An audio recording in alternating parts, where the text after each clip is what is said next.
ನಟ ಕಮಲ್ ಹಾಸನ್ಗೆ ಮತ್ತೊಂದು big shock ಎದುರಾಗಿದೆ. ಸುಪ್ರೀಂ ಕೋರ್ಟ್ನಲ್ಲೂ ಕೂಡ ಕಮಲ್ ಹಾಸನ್ಗೆ ಮುಖಭಂಗ ಆಗಿದೆ. ಕಮಲ್ ಹಾಸನ್ ಸಲ್ಲಿಸಿದ್ದಂಥ ಅರ್ಜಿಯನ್ನ ಸುಪ್ರೀಂ ಕೋರ್ಟ್ ತಿರಸ್ಕರಿಸಿದೆ. ಹೈಕೋರ್ಟ್ ಆದೇಶ ಪ್ರಶ್ನಿಸಿ ಸುಪ್ರೀಂ ಕೋರ್ಟ್ ಮೆಟ್ಟಿಲೇರಿದ್ರು ಕಮಲ್ ಹಾಸನ್. ಸಿನಿಮಾ ಬಿಡುಗಡೆಗೆ ಸುಪ್ರೀಂ ಕೋರ್ಟ್ ಮೊರೆ ಹೋಗಿದ್ರು ಕಮಲ್. ಪ್ರಕರಣ ಹೈಕೋರ್ಟ್ನಲ್ಲೇ ಇತ್ಯರ್ಥಪಡಿಸಿಕೊಳ್ಳಿ, ತಗ್ ಲೈಫ್ ಬಿಡುಗಡೆಗೆ ಸುಪ್ರೀಂ ಮೊರೆ ಹೋಗಿದ್ರು ಕಮಲ್ ಹಾಸನ್. ಸದ್ಯ ಅಲ್ಲೂ ಕೂಡ ಅವರಿಗೆ ಹಿನ್ನಡೆ ಆಗಿದೆ ಎನ್ನುವಂಥದ್ದು ಗೊತ್ತಾಗ್ತಾ ಇದೆ.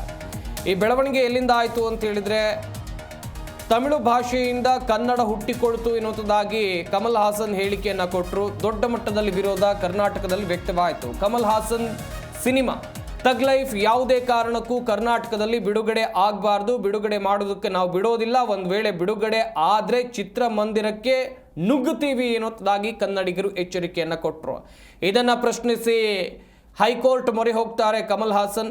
ಹೈಕೋರ್ಟ್ ಕೂಡ ಈ ಅರ್ಜಿಯ ವಿಚಾರಣೆಯನ್ನು ನಡೆಸುತ್ತೆ. ಆ ಸಂದರ್ಭದಲ್ಲಿ ಹೈಕೋರ್ಟ್ ಹೇಳಿರೋದು ಅಂಥೇಳಿದರೆ, ಅರ್ಜಿಯ ವಿಚಾರಣೆಯನ್ನು ನಡೆಸಿದ ಸಂದರ್ಭದಲ್ಲಿ ಕನ್ನಡಿಗರ ಕ್ಷಮೆ ಕೇಳಿದ ಬಳಿಕ ಮಾತ್ರ ಸಮಸ್ಯೆಗೆ ಪರಿಹಾರ ಅಂತೇಳಿ ಕೋರ್ಟ್ ಆವತ್ತು ಪರೋಕ್ಷವಾಗಿ ಹೇಳಿತ್ತು. ಇದನ್ನು ಈ ಹೈಕೋರ್ಟ್ನ ಆದೇಶವನ್ನು ಪ್ರಶ್ನಿಸಿ ಕಮಲ್ ಹಾಸನ್ ಅವರು ಸುಪ್ರೀಂ ಕೋರ್ಟ್ಗೆ ಹೋಗ್ತಾರೆ.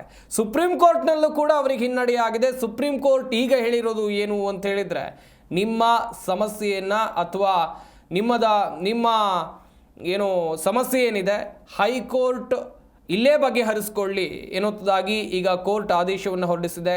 ಶತಾಯಗತಾಯ ಕರ್ನಾಟಕದಲ್ಲಿ ತಗ್ ಲೈಫ್ ಚಿತ್ರವನ್ನು ಬಿಡುಗಡೆ ಮಾಡಲೇಬೇಕು ಅಂದುಕೊಂಡಿದ್ದಂಥ ಕಮಲ್ ಹಾಸನ್ಗೆ ಹಿನ್ನಡೆ ಮೇಲೆ ಹಿನ್ನಡೆ ಆಗ್ತಾ ಇದೆ.